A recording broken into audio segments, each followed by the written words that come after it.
Unang Kronika Kapitulo 21. Ipinasenses ni David ang kanyang mga sundalo. Inatake ni Satanas ang Israel, kaya inudyukan niya si David na ipasenses ang mga Israelita. Kaya sinabi ni David kay Joab at sa mga commander ng mga sundalo, "Lumakad kayo at isenses ang mga Israelita mula sa Beersheba hanggang sa Dan. Pagkatapos, bumalik kayo rito para malaman ko kung ilan silang lahat." Pero sumagot si Joab, "Paramihin sana ng Panginoon ng 100 ulit ang inyong mga mamamayan. Ngunit, mahal na hari, bakit gusto niyong gawin ang bagay na ito? Hindi po ba mga sakop niyo naman sila? Bakit idadamay niyo sila sa gagawin ninyong kasalanan?" Pero nagpumilit si David, kaya nilibot ni Joab ang buong Israel at bumalik agad sa Jerusalem. Sinabi niya kay David ang bilang ng mga lalaki na may kakayahang makipaglaban, 1,100,000 sa Israel at 470,000 sa Juda. Pero hindi isinama ni Joab sa pagbilang ang mga lahi nina Levi at Benjamin dahil nines siya sa utos ng hari. Hindi rin natuwa ang Diyos sa utos na ito ni David, kaya pinarusahan niya ang Israel. Pagkatapos, sinabi ni David sa Diyos, "Napakalaking kasalanan po itong nagawa ko. Kaya nakikiusap ako sa inyo, Panginoon, napatawarin niyo ako na inyong lingkod sa aking kasalanan, dahil isa pong kamangmangan ang ginawa ko." Sinabi ng Panginoon kay Gad na propeta ni David, "Pumunta ka kay David at papiliin mo siya kung alin sa 3 parusa ang gusto niyang gawin ko sa kanya." Kaya pumunta si Gad kay David at sinabi sa kanya, "Alin sa 3 ito ang gusto mo? 3 taong taggutom? 3 buwang paglipol sa inyo ng mga kalaban ninyo o 3 araw na salot mula sa Panginoon sa pamamagitan ng pagwasak ng anghel ng Panginoon sa buong lupain ng Israel? Magpasya ka at sabihin mo sa akin kung ano ang isasagot ko sa Panginoon na nagpadala sa akin." Sumagot si David kay Gad, "Nahihirapan akong pumili. Mabuti pang ang Panginoon na lang ang magparusa sa akin kaysa sa mga kamay ng tao, dahil napakamaawain ng Panginoon." Kaya nagpadala ang Panginoon ng salot sa Israel, at 70,000 Israelita ang namatay. At habang winuwasak ng anghel ang Jerusalem, naawa ang Panginoon sa mga tao. Kaya sinabi niya sa anghel na lumilipol sa mga tao, "Tama na. Huwag mo na silang parusahan." Nang oras na iyon, nakatayo ang anghel ng Panginoon sa may giikan ni Arauna na Jebuso. Tumingala si David at nakita niya ang anghel ng Panginoon na nakatayo sa himpapawid, sa kalagitnaan ng langit at lupa. May hawak itong espada na nakaturo sa Jerusalem. Pagkatapos, nagpatira pa si David at ang mga tagapamahala ng Israel, na nakasuot ng sako bilang pagpapakita ng kanilang pagdadalamhati. Sinabi ni David sa Diyos, "Ako po ang nag-utos na bilangin ang mga lalaki na may kakayahang makipaglaban. Ako lang po ang nagkasala. Ang mga taong ito ay inosente gaya ng mga tupa. Wala silang nagawang kasalanan. O Panginoon na aking Diyos, ako na lang po at ang aking pamilya ang parusahan ninyo. Huwag niyo pong pahirapan ang inyong mga mamamayan sa salot na ito." Pagkatapos, inutusan ng anghel ng Panginoon si Gad na sabihin kay David na pumunta siya sa giikan ni Arauna na Jebuso, at gumawa roon ng altar para sa Panginoon.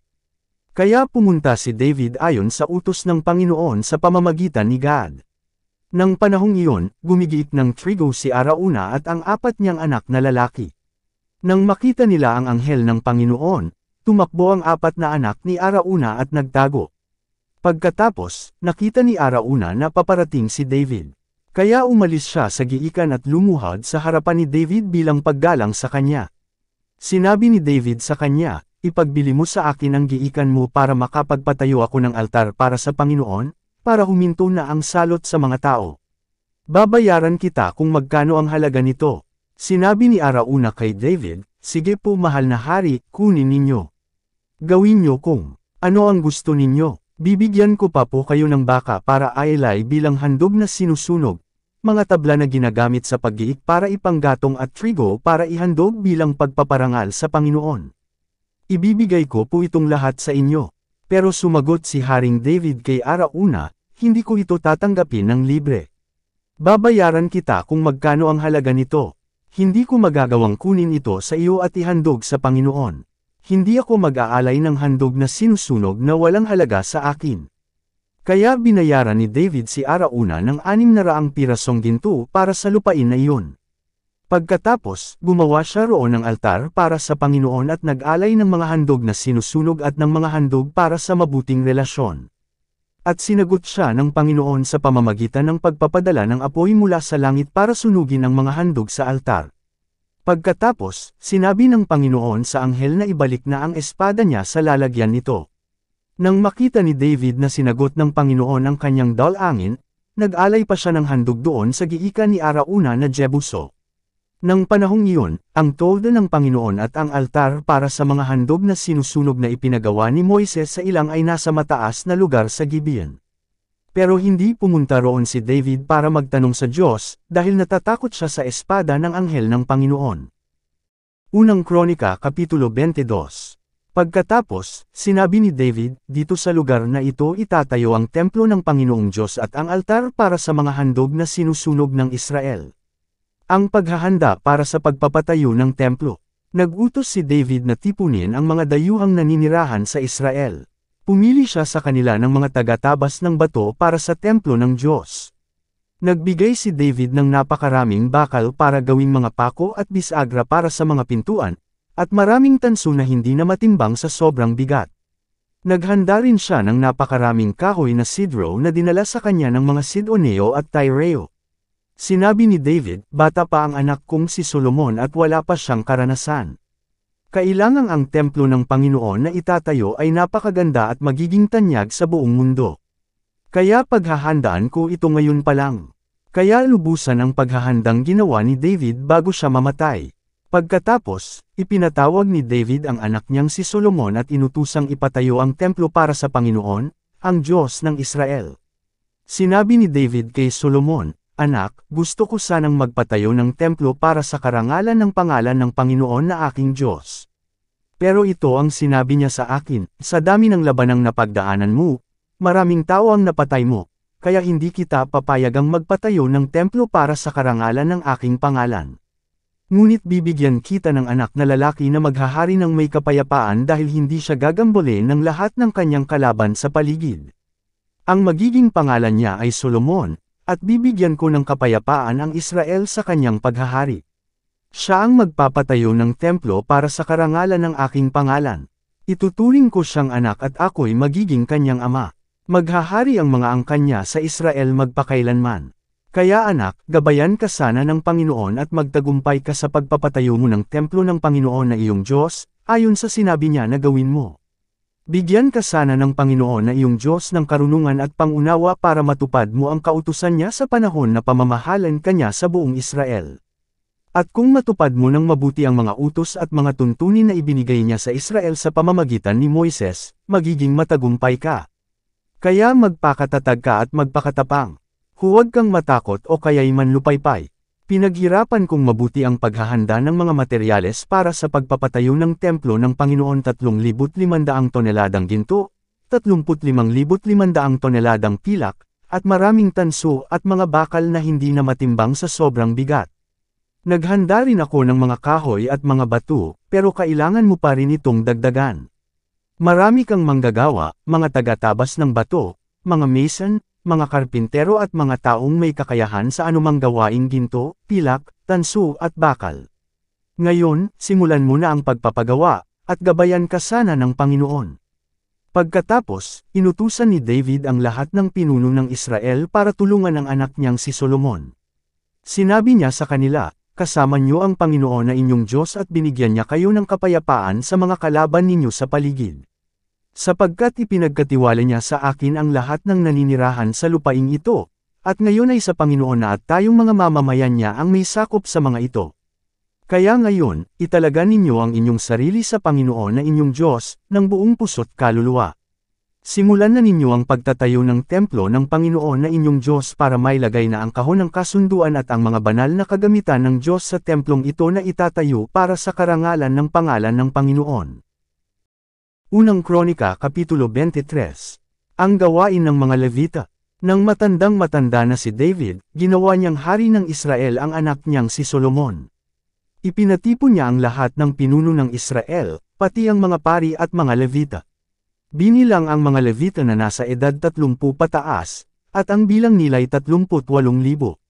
Sinabi ni David, Ang 24,000 sa kanila ay mamamahala ng mga gawain sa templo ng Panginoon, ang 6,000 ay maglilingkod bilang mga opisyal at mga hukom, ang 4,000 ay maglilingkod bilang mga gwardya ng mga pintuan ng templo, at ang 4,000 ay magpupuri sa Panginoon sa pamamagitan ng mga instrumentong ipinagawa ko para sa gawaing ito. Hinati ni David sa 3 grupo ang mga Levita, ayon sa mga pamilya ng mga anak ni Levi na sina Gershon, Kohat at Merari.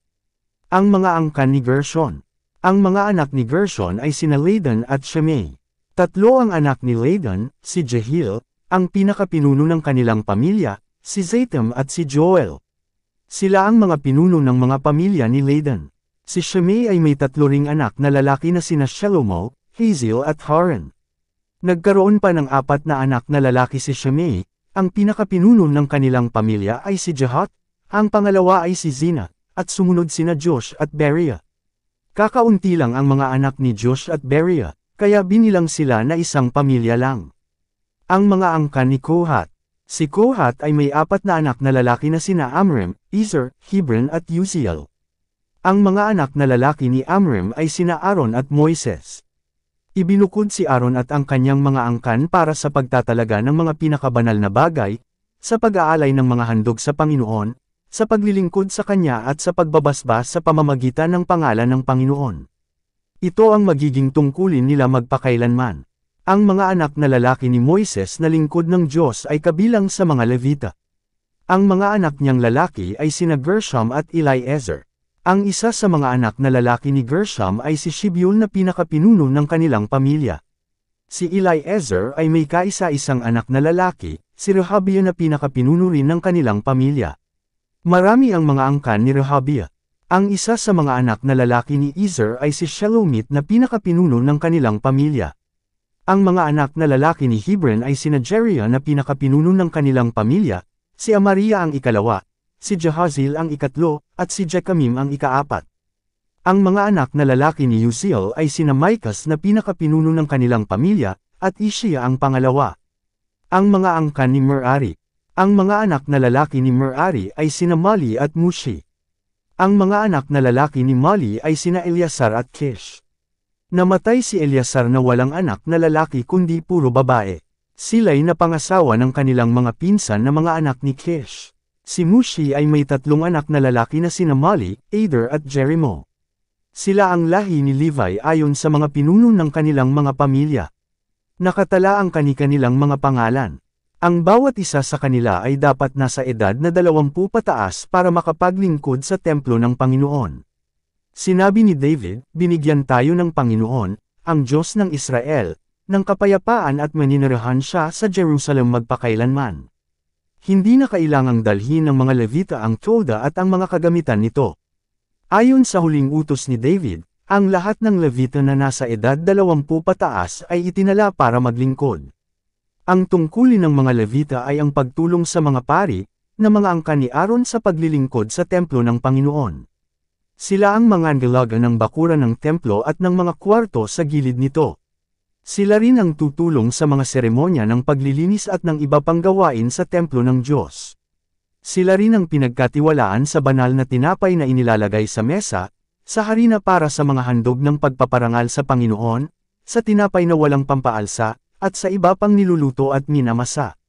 Sila rin ang pinagkatiwalaan sa pagtitimbang at sa pagtatakal ng lahat ng handog. Tungkulin din nila ang tumayo tuwing umaga at gabi sa templo para magpasalamat at magpuri sa Panginoon. Tutulong din sila sa pag-aalay ng mga handog na sinusunog sa Panginoon tuwing araw ng pamamahinga, tuwing pista ng pagsisimulan ng buwan, at sa iba pang mga pista.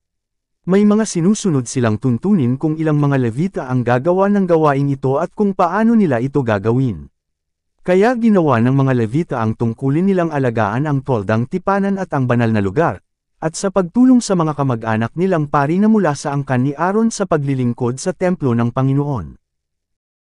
Unang Kronika Kapitulo 24. Ang gawain ng mga pari. Ito ang mga grupo ng mga angkan ni Aaron. Ang mga anak na lalaki ni Aaron ay sina Nadab, Abiho, Eleazar at Itamar. Pero unang namatay sina Nadab at Abiho sa kanilang ama, at wala silang anak, kaya sina Eleazar at Itamar ang naglingkod bilang mga pari. Sa tulong ni Zadok na mula sa angkan ni Eleazar, at Ahimelech na mula sa angkan ni Itamar, pinagbukod-bukod ni Haring David ang angkan ni Aaron ayon sa kanilang tungkulin. Ang angkan ni Eleazar ay hinati sa 16 na grupo at ang angkan ni Itamar sa 8 grupo, dahil mas marami ang mga pinuno sa pamilya ng angkan ni Eleazar. Ang lahat ng gawain ay hinati sa mga grupo sa pamamagitan ng palabunutan, kaya may mga opisyal ng templo na naglilingkod sa Diyos mula sa mga angkan ni Eleazar at mula sa mga angkan ni Itamar. Si Shemaiah na anak ni Netanel na Levita ang kalihim. Itinala niya ang pangalan ng mga pari sa harap ng hari at ng mga opisyal na sina Zadok na pari, Ahimelech na anak ni Abiathar, at ng mga pinuno ng mga pamilya ng mga pari at ng mga Levita. Salaitan sa pagbunot ang angkan nina Eleazar at Itamar. Ang unang nabunot ay si Jehoiarib. Ang ikalawa ay si Jedaiah. Ang ikatlo ay si Herem. Ang ikaapat ay si Sorim. Ang ikalima ay si Malkiah. Ang ikaanim ay si Mihamin. Ang ikapito ay si Hakos. Ang ikawalo ay si Abijah. Ang ikasyam ay si Jeshua. Ang ikasampu ay si Shekaniah. Ang ikalabing-isang ay si Eliashib. Ang ikalabindalawang ay si Jakam. Ang ikalabintatlong ay si Hapa. Ang ikalabing-apat na ay si Jeshabib. Ang ikalabinlimang ay si Bilga. Ang ikalabing-anim na ay si Aimer. Ang ikalabimpitong ay si Hezir. Ang ikalabing-walong ay si Hapiez. Ang ikalabinsyam na ay si Petahia. Ang ikadalawampung ay si Jeheskel. Ang ikadalawamput-isang ay si Jachan. Ang ikadalawamput-dalawang ay si Gamel. Ang ikadalawamput-tatlong ay si Delaiah. At ang ikadalawamput-apat na ay si Maaziah. Ginawa nila ang kanilang mga tungkulin sa templo ng Panginoon ayon sa tuntunin na ibinigay ng ninuno nilang si Aaron mula sa Panginoon, ang Diyos ng Israel. Ang mga pinuno ng mga pamilya ng mga Levita. Ito ang mga pinuno ng mga pamilya ng iba pang lahi ni Levi. Mula sa angkan ni Amram, si Shubal. Mula sa angkan ni Shubal, si Jedaiah. Mula sa angkan ni Rehabiah, si Ishia, ang pinakapinuno ng kanilang pamilya. Mula sa angkan ni Ezer, si Shelomo. Mula sa angkan ni Shelomo, si Jahat. Mula sa angkan ni Hebron, si Jeriah ang pinakapinuno ng kanilang pamilya, si Amariah ang ikalawa, si Jahazil ang ikatlo at si Jechamim ang ikaapat. Mula sa angkan ni Uziel, si Micas. Mula sa angkan ni Micas, si Shamir. Mula sa angkan ni Ishia na kapatid na lalaki ni Micas, si Zacarias. Mula sa angkan ni Merari, si Namali at Mushi. Mula sa angkan ni Josiah, si Bino. Mula sa angkan ni Merari sa pamamagitan ni Josiah, sina Bino, Shoham, Zakir at Ibri. Mula sa angkan ni Mali, si Eleazar, na walang mga anak na lalaki. Mula sa angkan ni Kish, si Jeremil. Mula sa angkan ni Mushi, sina Mali, Ader at Jerimo. Iyon ang mga Levita ayon sa kanilang mga pamilya. Katulad ng ginawa ng mga angkan ni Aaron, nagpalabunutan din sila para malaman ang mga tungkulin nila, anuman ang kanilang edad. Ginawa nila ito sa harap ni na Haring David, Zadok, Ahimelech at ng mga pinuno ng mga pamilya ng mga pari at mga Levita. Unang Kronika Kapitulo 25. Ang mga music hero. Pumili si David at ang mga commander ng mga sundalo mula sa mga anak ni Asaph, Heman at Jeduthun para ipahayag ang mensahe ng Diyos na tinutugtugan ng mga alpa, lira at pampyang. Ito ang talaan ng mga pangalan nila at gawain.